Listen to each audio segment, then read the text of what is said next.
सोचा है कि दुनिया का सबसे बड़ा लोकतंत्र आखिर अपनी रक्षा करता कैसे है।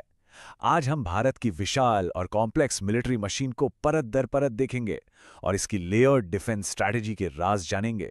तो सबसे बड़ा सवाल यही है ना कि 140 करोड़ लोगों का देश आज की दुनिया में जहां इतने खतरे हैं, खुद को बचाता कैसे है?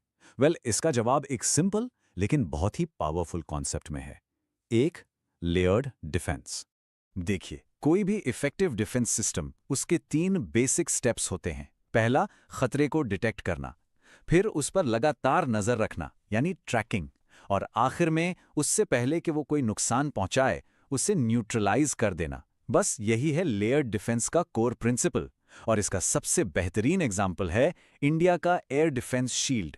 तो चलिए सबसे पहली लेयर देखते हैं। यह है हमारा एयर डिफेंस शील्ड।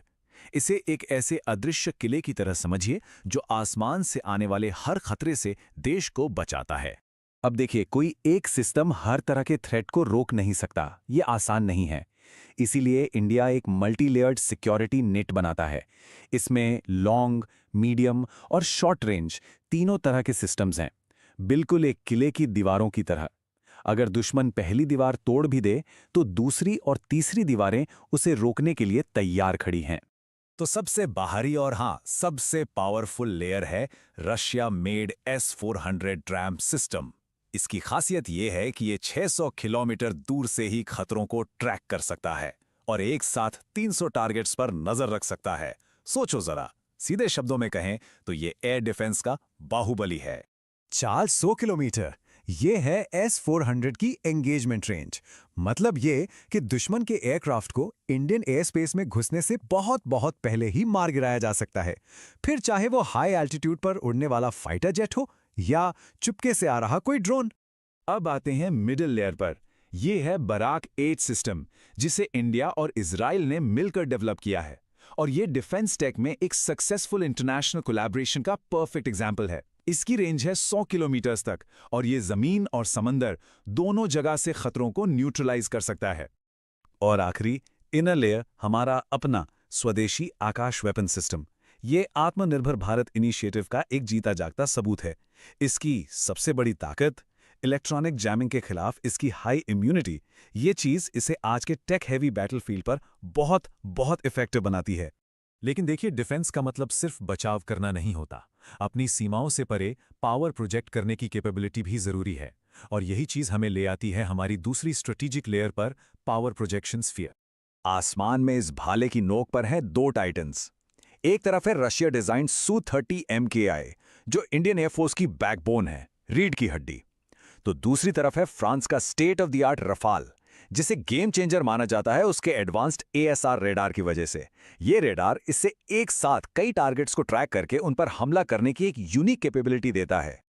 और हाँ, हमारे स्वदेशी गौरव HAL तेजस को कैसे भूल सकते हैं। ये लाइट कॉम्बैट एयरक्राफ्ट इंडिया की बढ़ती एरोस्पेस सेल्फ रिलायंस का एक जबरदस्त सिंबल है।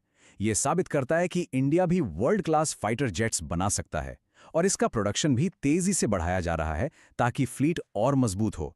पर लड़ाई सिर्फ आसमान में नहीं होती, समंदर में पावर प्रोजेक्ट की जाती है 2 एयरक्राफ्ट कैरियर्स के जरिए।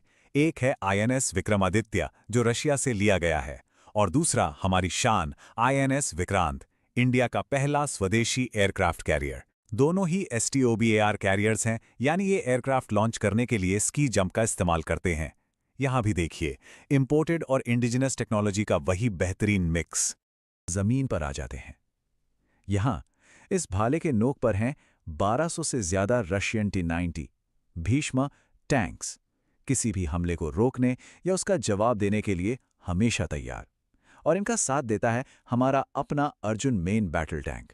तो देखा, यहां भी फॉरेन एक्सपर्टीज और डोमेस्टिक इनोवेशन का वही स्ट्रेटेजिक ब्लेंड। चलिए अब आगे बढ़ते हैं तीसरी और सबसे सोफिस्टिकेटेड लेयर की तरफ, the strategic and asymmetric edge. इसमें शामिल है न्यूक्लियर डिटरेंस और वॉरफेयर के मॉडर्न तरीके। इंडिया की स्ट्रेटेजिक ऑटोनॉमी का फाउंडेशन है इसका न्यूक्लियर ट्रायड, यानी हवा, जमीन और समंदर, तीनों जगह से न्यूक्लियर स्ट्राइक करने की कैपेबिलिटी। हवा में है रफाल जैसे फाइटर जेट्स, जमीन पर हैं अग्नि सीरीज की मिसाइल्स और समंदर की गहराइयों में अरिहंत क्लास सबमरीन्स। ये पावरफुल ट्रायो एक credible second strike capability ensure करता है। जो किसी भी दुश्मन को सोचने पर मजबूर कर दे। और इस ट्रायड का ग्राउंड ज्वेल यानी सबसे इंपॉर्टेंट हिस्सा हैं स्वदेशी अरिहंत क्लास सबमरीन्स। क्यों? क्योंकि ये समंदर की गहराइयों में बिल्कुल शांत छिपी रहती हैं। इनका पता लगाना ऑलमोस्ट इम्पॉसिबल है और यही चीज़ इन्हें न्यूक्लियर डिटरेंस का सबसे सिक्योर हिस्सा बनाती है। ये गारंटी है कि किसी भी फर्स्ट स्ट्राइक के बाद भी जवाब जरूर दिया जाएगा।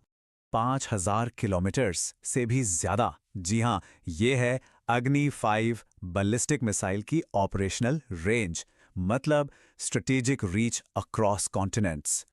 लेकिन फ्यूचर ऑफ वॉरफेयर अब ट्रेडिशनल हथियारों से आगे निकल चुका है। Welcome to the era of loitering munitions. इसे आप एक स्मार्ट वेपन की तरह समझिए। ये एक ड्रोन और मिसाइल का हाइब्रिड है। ये टारगेट एरिया के ऊपर घंटों तक मंडरा सकता है, सही मौके का इंतजार करता है और फिर पिन पॉइंट एक्यूरेसी से स्ट्राइक करता है। इसीलिए तो इसे कामिकाजे या सुसाइड ड्रोन भी कहते हैं। ये देखिए, ये है इजरायली डेवलप्ड हरोप ड्रोन, जो इंडिया के आर्सेनल का भी हिस्सा है।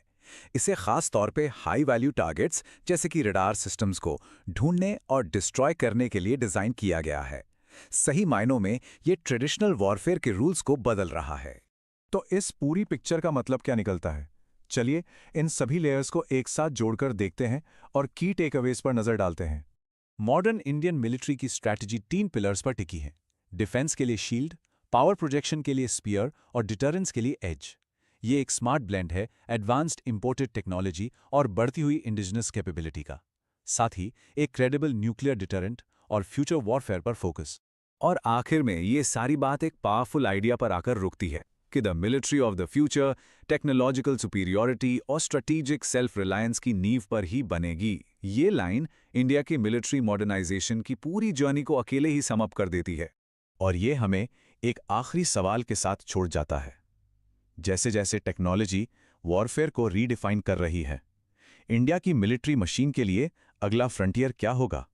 साइबर वॉरफेयर, स्पेस या फिर कुछ ऐसा जिसके बारे में हम अभी जानते तक नहीं हैं?